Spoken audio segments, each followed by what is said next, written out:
अस्सलामुअलैकुम। आज जिस हम ड्रग को स्टडी करेंगे वो है हमारे पास बुमेटानाइड। हमने डायूरेटिक्स का लेक्चर स्टार्ट किया था। इससे प्रीवियस लेक्चर में हमने क्लोरोथियाजाइड ड्रग को स्टडी किया था। आज जिस ड्रग को हम स्टडी करेंगे वो हमारे पास है बुमेटानाइड।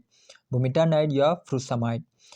ये हमारे पास सबसे पहले लूप डायूरेटिक्स हैं और हाई सीलिंग डायूरेटिक्स हैं। लूप डायूरेटिक्स हम इसलिए इनको कहते हैं कि जो हमारे पास नेफ्रॉन का स्ट्रक्चर है loop of Henley, specially ascending loop of Henley, ये उस पे एक्ट करके अपना एक्शन परफॉर्म करती हैं। तो इनके एक्शन जो टारगेट साइड है उस साइड की बिना पे हम इनको कहेंगे लूप डायूरेटिक्स। और हाई सीलिंग डायूरेटिक्स जितने भी हमारे पास बुमेटानाइड या इनकी जो फैमिली या इनके जितने भी अल्टरनेटिव ड्रग्स है वो हमारे पास हाई सीलिंग डायूरेटिक्स होते हैं। हाई सीलिंग डायूरेटिक्स इसलिए होते हैं इनकी एफिकेसी, इनका एक्शन इनके दूसरी ड्रग की निस्बत जो हमारे पास दूसरे डायूरेटिक हैं, जिस तरह हमने प्रीवियस में हमने स्टडी किया था क्लोरोथियाजाइड, उनकी निस्बत इनका इफेक्ट जो है वो ज़्यादा होता है। क्योंकि जो हमारे पास मोस्टली रीअब्जॉर्प्शन होती है या फॉर्मेशन ऑफ यूरिन होती है वो लूप ऑफ हेनले में होती है। तो ये इनका effect directly loop of Henley पे एक्ट करते हैं, जिसकी वजह से हम इनको कहेंगे कि ये हाई सीलिंग डायूरेटिक्स हैं। तो मैकेनिज्म ऑफ एक्शन की बात करें तो हमारे पास act on loop of Henle, ascending loop of Henle. Act करने के बाद इनका जो फंक्शन होता है वो फंक्शन क्या परफॉर्म करता है, inhibit sodium, potassium, calcium and water reabsorption. Main ये यूरिन की फार्मेशन को इंक्रीज़ करवाते हैं। जो हमारे पास वाटर है, कैल्शियम है, पोटाशियम है, सोडियम है, उनके रीअब्जॉर्प्शन को कम करते हैं। रीअब्जॉर्प्शन कहते हैं कि किडनी से जो हमारे पास किसी भी चीज़ का ब्लड स्ट्रीम में आना, वापस आना, उसको हम कहेंगे रीअब्जॉर्प्शन। तो ये उस रीअब्जॉर्प्शन को ओवरकम करके जो हमारे पास यूरिन की फार्मेशन है उसको इंक्रीज़ करवाते हैं।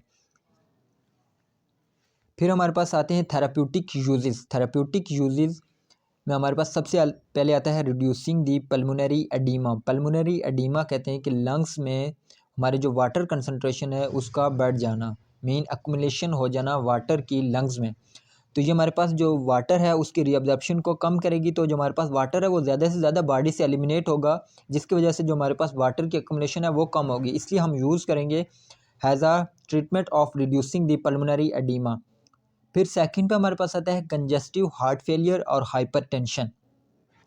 हमें पता है कि जब हमारी बॉडी में ब्लड में साल्ट की कंसंट्रेशन ज़्यादा होती है तो जो साल्ट होता है वो हमारा ब्लड प्रेशर उसको इंक्रीज़ करवाता है। तो ये ड्रग हम इसलिए हाइपरटेंशन या कंजेस्टिव हार्ट फेलियर में यूज़ करेंगे क्योंकि ये बीपी को स्लो डाउन करती है। किस तरह से स्लो डाउन करती है कि जो हमारे पास साल्ट की कंसंट्रेशन होती है उसको कम करती है ब्लड से।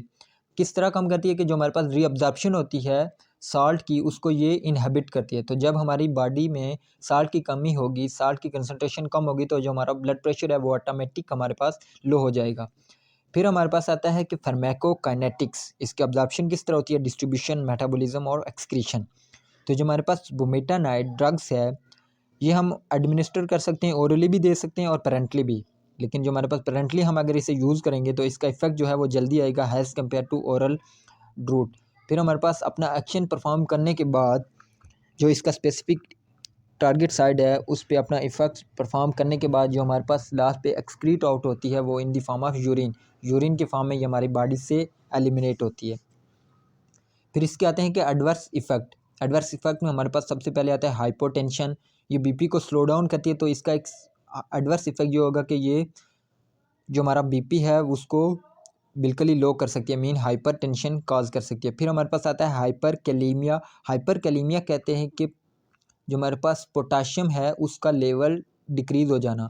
तो ये हमने कहा था कि जो रीअब्जॉर्प्शन है उसको कम करेगी तो ज़्यादा से ज़्यादा जो हमारे पास पोटाशियम है वो बॉडी से एलिमिनेट होगा, जिसकी वजह से हमारे पास हाइपोकैलीमिया हो सकता है।